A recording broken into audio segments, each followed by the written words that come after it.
En el siglo XVI, Martín Lutero, teólogo alemán, conocido por iniciar la Reforma Protestante, fundó las primeras escuelas de estudio sistemático y progresivo de la Biblia.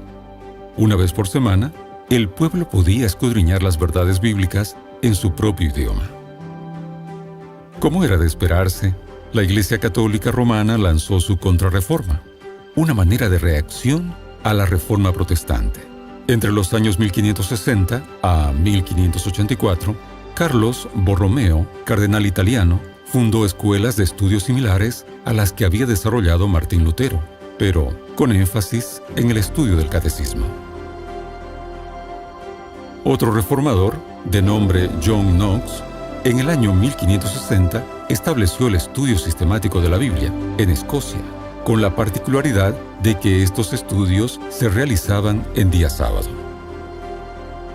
En 1780, el inglés Robert Rickes, en su natal Gloucester, inició un movimiento de escuelas dominicales. La primera escuela para varones fue en los suburbios. Rickes había conocido a presos en una cárcel cercana a su hogar y había visto que la maldad podía ser prevenida antes que curada.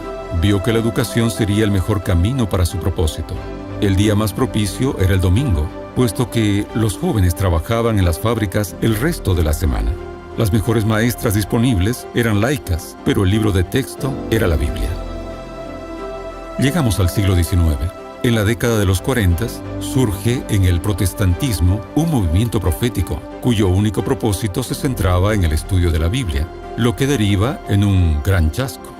Pero este movimiento perseveró en escudriñar a profundidad la palabra de Dios, y con humildad pudieron entender cuál sería el verdadero cumplimiento profético y su propósito.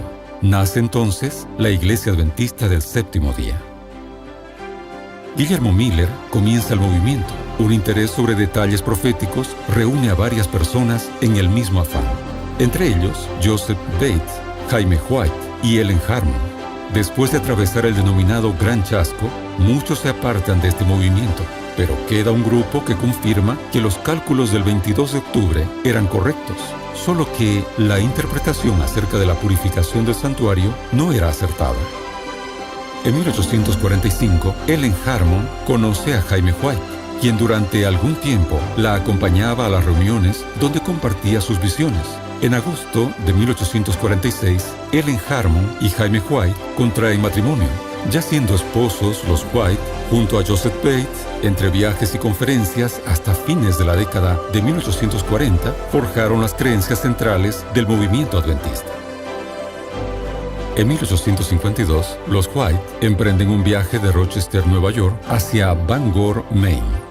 En algún punto de la polvorienta carretera, Jaime White detiene su carro llevado por caballos, descendió y los ató cerca, donde pudiera pastar y descansar.